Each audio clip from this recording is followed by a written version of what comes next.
Jauh sebelum Nabi Muhammad lahir, Ka'bah di Mekah adalah tempat ziarah. Kata Ka'bah mungkin berasal dari bahasa Tamil yang sudah ada sekitar 1700 sebelum Masehi. Di Tamil Nadu, kuil Kabaleswaran adalah kuil Dewa Siwa, dan Ka'bah Ali mengacu pada Dewa Siwa. Eits, jangan bingung dulu. Video ini akan membahas kajian sejarah dan catatan kuno dari sudut pandang yang berbeda. Video ini tidak bertujuan untuk merendahkan kredibilitas saudara-saudara Muslim, melainkan hanya untuk membuka wawasan. Siapkan gelas kosong kalian, mari kita gali lebih dalam dan kita tuangkan pengetahuan baru.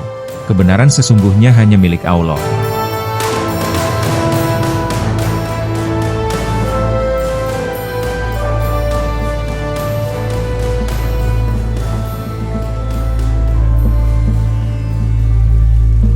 Bahasan ini akan kita mulai dari sebuah teks inskripsi Vikramaditya, yang ditemukan dalam piring emas yang digantung di dalam kuil Ka'bah di Mekah. Dicatat pada halaman 315 dari buku berjudul, Sayar ul Okul, atau Kata-Kata Berkesan, yang disimpan dalam perpustakaan Maktab-e-Sultaniya di Istanbul, Turki. Sebagian manuskrip tersebut berbunyi sebagai berikut. Yang beruntung adalah mereka yang lahir dan hidup selama pemerintahan Raja Vikramaditya. Dia adalah seorang penguasa yang berbakti dan mulia, berbakti pada kesejahteraan rakyatnya. Tetapi pada saat itu, kami orang-orang Arab tidak peduli pada Tuhan, tersesat dalam kesenangan sensual. Komplotan dan penyiksaan merajalela.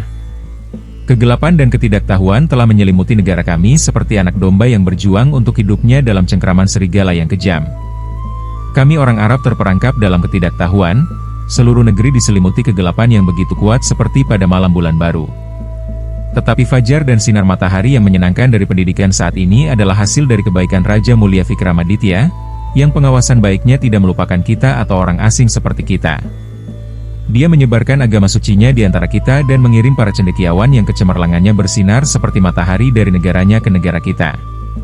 Para cendekiawan dan pembimbing ini, yang dengan kebajikannya, kita sekali lagi disadarkan akan kehadiran Tuhan, diperkenalkan pada keberadaan sucinya, dan ditempatkan di jalan kebenaran, telah datang ke negara kita untuk mengkhotbahkan agama mereka dan memberikan pendidikan atas perintah Raja Vikramaditya.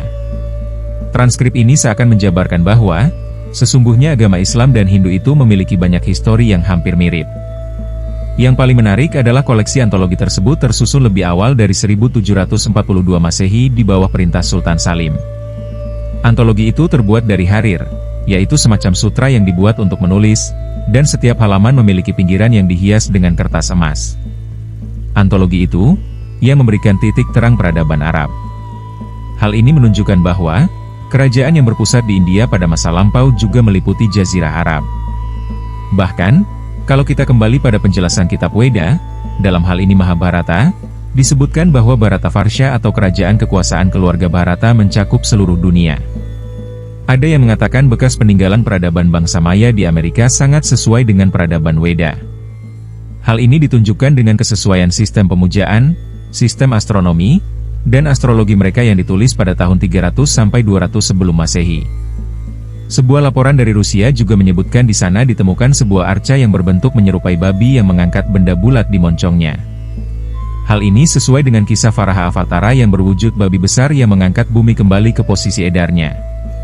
Di Kuwait juga ditemukan sisa-sisa arkeologi berupa pelat emas yang bergambarkan Ganesha, yang membuktikan bahwa peradaban Weda pernah ada di sana. Keberadaan Hindu di Eropa juga diperlihatkan dengan dikenalnya lambang Hindu swastika. Hal ini juga dibenarkan oleh seorang arkeolog Jerman, Heinrich Schliemann.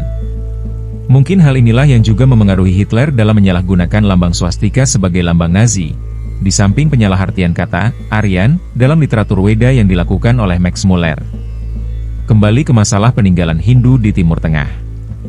Antologi yang disebutkan tadi dibagi dalam 3 bagian. Bagian pertama mengandung geografi dan komposisi puisi-puisi penyair-penyair Arab pra-Islam.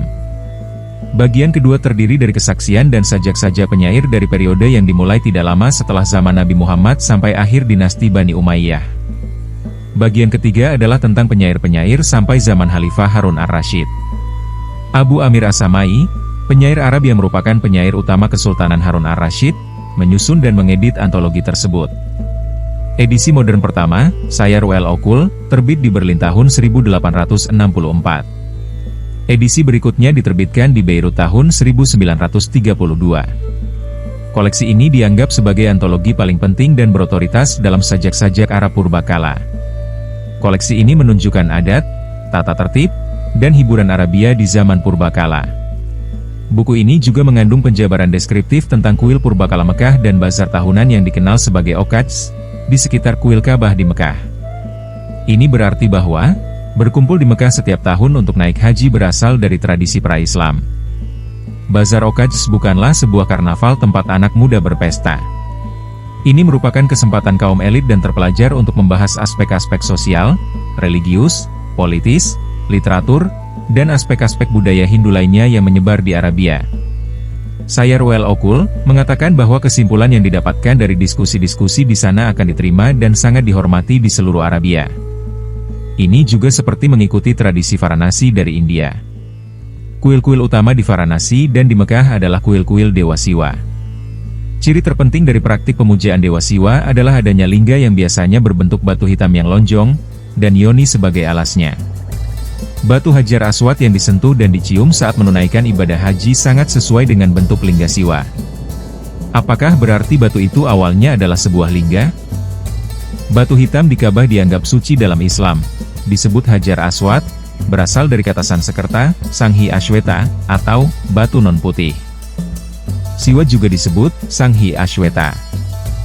Jadi, apa yang ada di Ka'bah bisa sama dengan yang dipuja orang Hindu. Alas makom Ibrahim di pusat Ka'bah berbentuk segi 8. Dalam agama Hindu, alas Brahma Sang Pencipta juga berbentuk segi 8. Peziarah Muslim yang mengunjungi Ka'bah akan berkeliling 7 kali. Orang Hindu juga selalu mengelilinginya atau pradaksina di sekitar dewa mereka. Ini adalah pertanda bahwa Ka'bah saat itu berfungsi sebagai kuil Siwa pada zaman pra-Islam. Namun, pernyataan yang menunjukkan bahwa dalam Islam menyembah batu adalah tidak benar. Demikian pendapat para ulama. Raja Vikramaditya memang terkenal penyembah Siwa. Di Ujjain, India, ibu kota Vikramaditya ada kuil Dewa Siwa yang terkenal, yaitu Mahankal, yang diasosiasikan dengan Vikramaditya. Karena menurut manuskrip Vikramaditya, dialah yang menyebarkan agama Hindu. Dengan demikian, apakah bukti ini dapat menyimpulkan bahwa Raja Vikramaditya adalah pendiri kuil Siwa yang sekarang disebut Ka'bah di Mekah? Kenyataan lain, untuk masuk ke wilayah Ka'bah, umat Muslim diwajibkan menggunakan jubah putih yang dililitkan ke seluruh tubuh mereka. Mereka juga diwajibkan mencukur rambut dan janggut, serta dalam keadaan bersih. Jika kita bandingkan dengan tradisi Hindu dalam memasuki tempat suci, kenapa hal ini sangat mirip? Bahkan pakaiannya juga mirip dengan pakaian Brahmin. Coba perhatikan gambar ini, lambang Hindu Om dan angka 786-nya Arab. Semua tulisan Arab dicetak dengan angka-angka misterius 786. Tidak ada pakar Muslim yang tahu mengapa angka 786 dianggap sebagai angka-angka suci. Namun, angka misterius ini tidak lain dari huruf suci Weda, Om. Jika simbol kata Om tersebut diputar 90 derajat, kenapa sangat mirip dengan lafaz Allah? Menurut sejumlah ensiklopedia, memang ada ukiran-ukiran tulisan di dalam dinding Ka'bah. Menurut pengakuan beberapa orang, ada tulisan dalam huruf Sanskerta dan bahkan ada stanza-stanza dari Bhagavad Gita.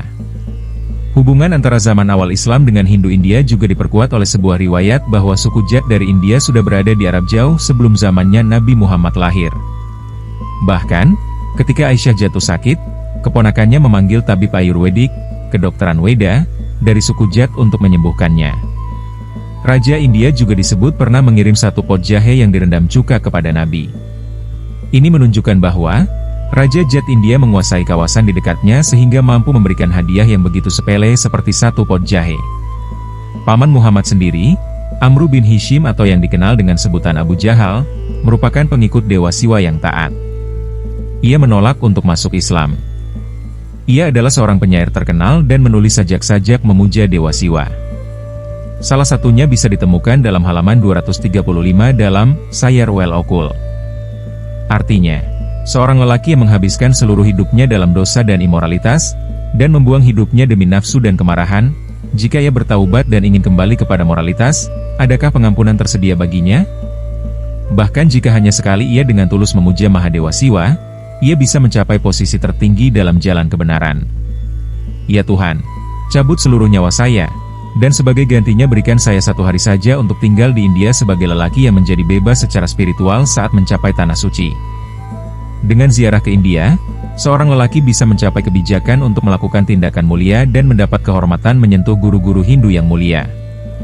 Nama keluarga Nabi Muhammad adalah Quraisy atau Quraisy, di mana itu adalah bagian dari dinasti India, yaitu Kuru, yang pernah menguasai India.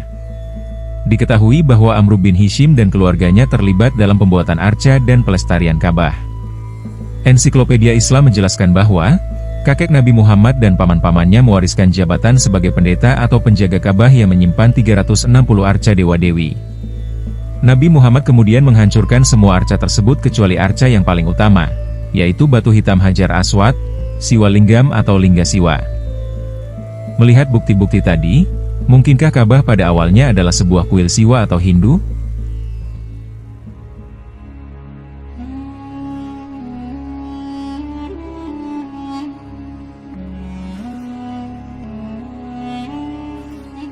Sejarah memang tidaklah objektif, karena dicatat dan dikisahkan oleh manusia yang bisa saja memiliki pandangan berbeda dan bahkan salah.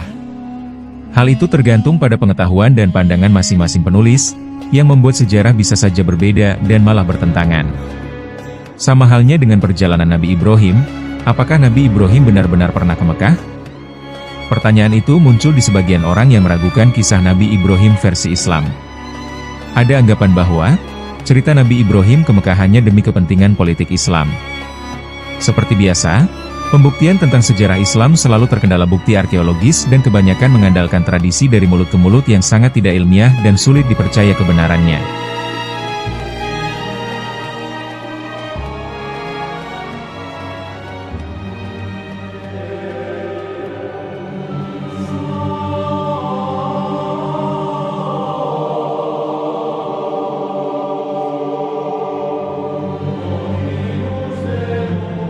Salah satu dasar keyakinan bahwa Nabi Ibrahim pernah berkunjung ke Mekah adalah ayat 96 surat Ali Imran.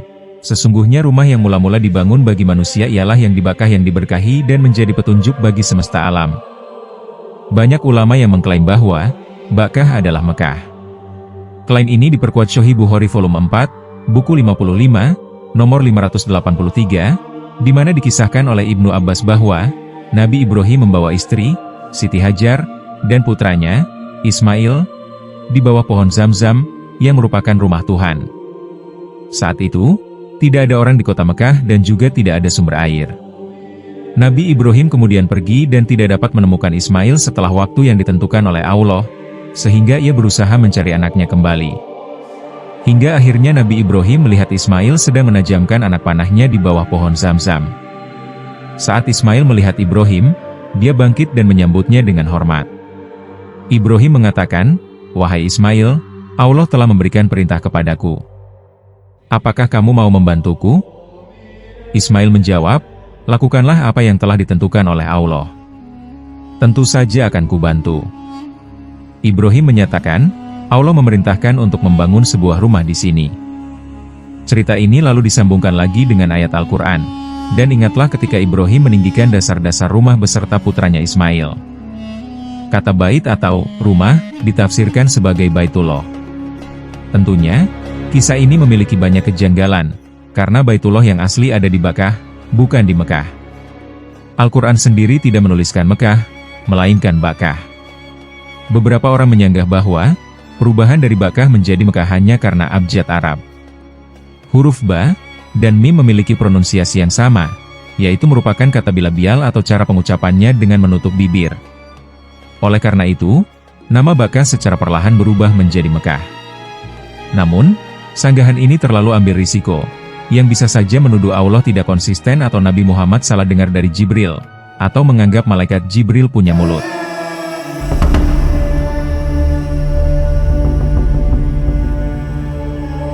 Ditambah lagi, jika memang huruf bilabial akan mengalami pergeseran ucapan bahkan tulisan, mengapa misalnya kata Bismillah tidak berubah menjadi Bismillah? Kata Mekah dalam Al-Quran hanya disebut satu kali secara literal, yaitu dalam surat Al-Fat ayat 24. Dialah yang menahan tangan mereka dari kamu dan menahan tangan kamu dari mereka di tengah Mekah, setelah dia memenangkan kamu atas mereka. Di ayat ini, Kita juga tidak bisa memastikan letak geografis di mana letak Mekah yang dimaksud. Selain ayat ini, kata Mekah ditulis dalam terjemahan dan dipakaikan tanda kurung, yang berarti hal itu adalah sebuah klaim atau interpretasi. Masalah ini belum selesai, bahkan muncul klaim lagi bahwa, konon Ka'bah dibangun saat Nabi Adam turun dari surga dan Nabi Ibrahim hanya meninggikan. Klaim lebih jauh lagi, Ka'bah adalah tanah yang pertama kali diciptakan Allah ketika hendak menciptakan bumi, sehingga bumi adalah pemekaran dari tanah dasar Ka'bah. Untung saja tidak ada klaim yang menyebutkan bahwa, seluruh planet dan galaksi sampai black hole juga terbuat dari tanah Ka'bah.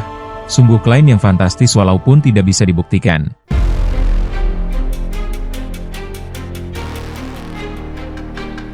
Konon, Ka'bah dibangun kembali oleh Nabi Ibrahim setelah Allah membiarkan Ka'bah tenggelam oleh banjir ketika Nabi Nuh menyelamatkan 60 orang dan hewan-hewan.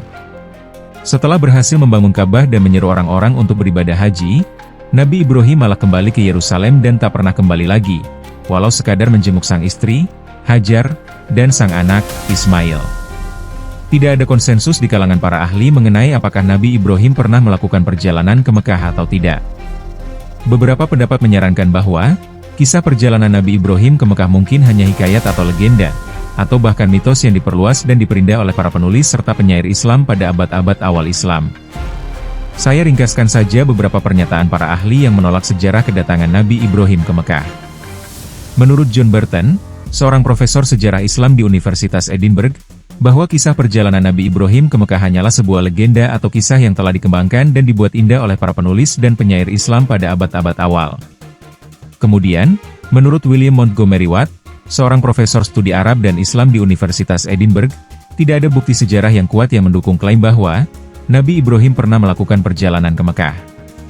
Lalu, menurut Profesor F.A. Peters, seorang ahli sejarah agama dari Universitas New York, kisah perjalanan Nabi Ibrahim ke Mekah hanya dipahami sebagai cerita yang dibuat untuk memperkuat hubungan antara agama Arab dan Yahudi.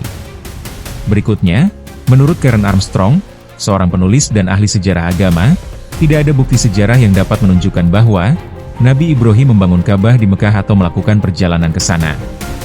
Ada lagi, menurut Harald Motzki, seorang profesor sejarah Islam dari Universitas Nijmegen di Belanda, kisah perjalanan Nabi Ibrahim ke Mekah sebenarnya hanya terdapat dalam hadits dan tradisi Islam yang lebih muda. Bahkan, banyak pertanyaan yang muncul mengenai keabsahan dan keandalan sumber-sumber tersebut. Sekarang mari kita simak narasi yang lebih menelisik.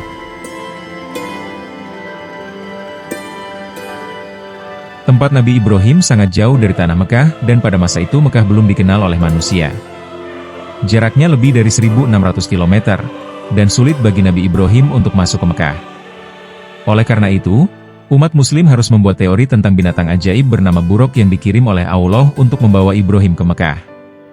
Teori ini dibuat untuk menjembatani kisah keajaiban yang dikaitkan dengan Tuhan. Tafsir Ibnu Katsir menjelaskan bahwa, hal-hal yang tidak masuk akal secara logika dibungkam dengan frasa, Allah yang tahu segalanya. Sebenarnya, ini adalah etika dalam penafsiran. Namun umat muslim tidak membaca kalimat terakhir yaitu, Allahu alam, alias kisah ini belum tentu benar, konon, kemungkinan, kira-kira, atau setahu saya.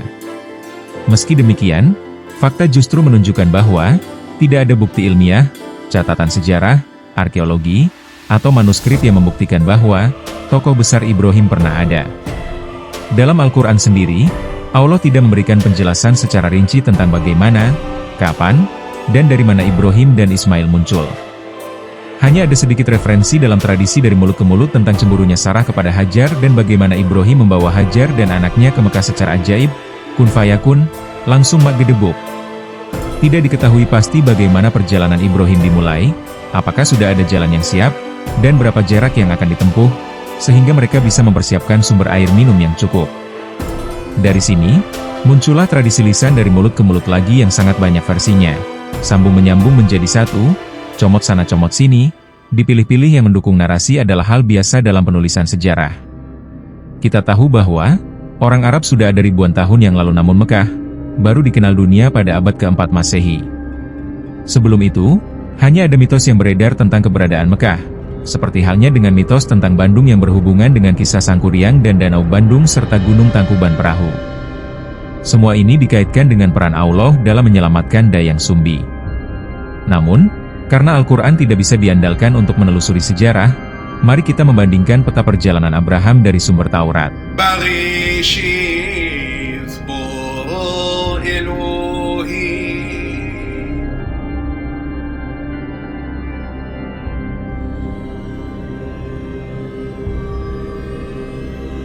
Kejadian 12 ayat 1-7 menyebutkan, Tuhan memanggil Abram untuk pergi dari negaranya dan keluarganya ke suatu tempat yang akan ditunjukkan kepadanya. Tuhan berjanji membuat Abram menjadi bangsa besar dan memberkahinya, membuat namanya terkenal, dan membuat Abram menjadi berkat bagi semua orang di dunia. Bersama-sama dengan istri dan anak saudaranya, Lot, Abram berangkat menuju tanah Kanaan. Tuhan menampakkan diri kepada Abram dan berjanji memberikan negeri itu kepada keturunan Abram. Abram lalu membangun mezbah bagi Tuhan. Pada awalnya, tanah atau negeri yang dijanjikan oleh Tuhan tidak didefinisikan dengan jelas, hanya ada janji dari Tuhan, negeri yang akan kuperlihatkan kepadamu. Namun, ketika perjalanan iman Abraham tiba di tanah Kanaan, Tuhan mengungkapkan negeri yang dimaksud melalui dua cara yang sangat kuat, yaitu memperlihatkan dirinya kepada Abraham dan bersabda langsung, "Aku akan memberikan negeri ini kepada keturunanmu." Tanah itu adalah Kanaan, tanah perjanjian Tuhan kepada Abraham, bukan tanah Mesir, Arab, atau Mekah yang belum ada pada saat itu. Oleh karena itu, Abraham merasa penting untuk membangun tempat ibadah bagi Tuhan di wilayah tersebut, sebuah mezbah batu, tempat pertemuan dengan Tuhannya. Dan itulah mezbah penyembahan kurban pertama yang dibangunnya di Kanaan, meskipun tidak permanen seperti bait suci di Yerusalem atau Ka'bah. Selain itu, klaim bahwa Nabi Ibrahim membangun Ka'bah di Mekah adalah proyek Allah yang gagal.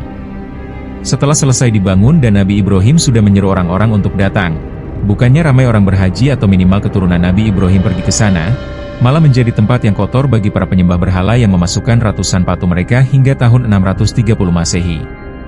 Padahal, Allah telah berjanji bahwa tempat ini akan diberkahi. Agamawan akan selalu mengatakan, itu sudah rencana Allah, maka urusan pun dianggap selesai. Tidak ada bukti geografis, sejarah, arkeologis, bahkan logika dan akal sehat yang menunjukkan bahwa Nabi Ibrahim pernah ke Mekah. Rute akses ke Arabia juga tidak tercatat. Artefak yang ditemukan juga sangat sedikit. Hanya ditemukan sisa-sisa kuil-kuil berhala yang malah memperkuat bahwa Ka'bah di Mekah tidak dapat diakui sebagai pusat monoteisme agama Ibrahim. Bahkan batu Hajar Aswad juga tidak tercantum dalam Al-Quran, karena beberapa catatan menunjukkan bahwa ketika arca yang lain dihancurkan, ada satu arca disisakan, yaitu Hajar Aswad, yang paling dihormati oleh warga Arab sejak zaman jahiliyah. Jejak kaki Nabi Ibrahim dikenal dengan sebutan Makom Ibrahim, adalah sebuah batu yang diagungkan dan dikhususkan oleh umat Islam sebagai tempat sholat. Kata Makom Ibrahim ini tercatat dalam Al-Quran Surat Ali Imran sebagai tanda ilahi yang membuktikan kehadiran Ibrahim di Baitullah. Namun, Baitullah yang dimaksud Allah adalah yang di Bakkah, bukan di Mekah. Banyak yang meragukan kebenaran batu ini, dan agamawan harus repot mencari padanan kata agar makom tidak diartikan sebagai kuburan, melainkan petilasan. Pemahaman seperti ini tidak jauh berbeda dengan legenda-legenda lain, seperti Gunung Tangkuban Perahu yang juga dilegendakan sebagai bekas perahu terbalik, walaupun tidak bisa dibuktikan. Bahkan, untuk memperkuat bahwa ini bukan batu biasa, tradisi mulut ke mulut menjelaskan konon Aisyah pernah berkata, makom diturunkan dari Firdaus. Lalu, di manakah lembah Bakkah yang sebenarnya? Jawabannya, hanya Allah yang tahu. Jawaban ini tentu tidak memuaskan, namun tak bisa disalahkan alias cari aman. Yang jelas, klaim bahwa lembah Bakkah adalah Mekah tidak memiliki landasan yang kuat, baik dari segi arkeologi maupun catatan yang lebih tua. Justru catatan yang lebih tua malah menolak klaim Bakkah adalah Mekah. Pertama, konteks geografis menunjukkan bahwa lembah Bakkah berada di antara pegunungan, sedangkan Mekah terletak di padang pasir.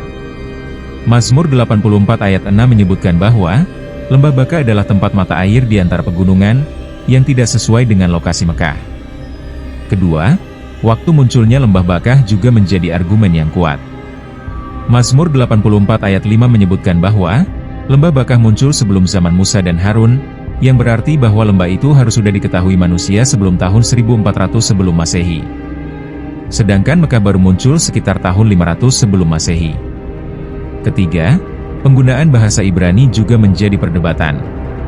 Kata Bakkah berasal dari bahasa Ibrani yang berarti kebun, yang tidak sesuai dengan kota Mekah yang gersang. Sebenarnya masih banyak hujjah yang menguatkan bahwa Nabi Ibrahim tidak pernah ke Mekah. Namun, daripada makin anjlok imannya, kita sudahi saja. Sebagai penutup, sejarah dan agama adalah topik yang kompleks dan tidak selalu memiliki jawaban yang jelas. Oleh karena itu, penting untuk memiliki pengetahuan yang luas dan mempertimbangkan bukti-bukti yang ada sebelum membuat klaim atau penafsiran tertentu.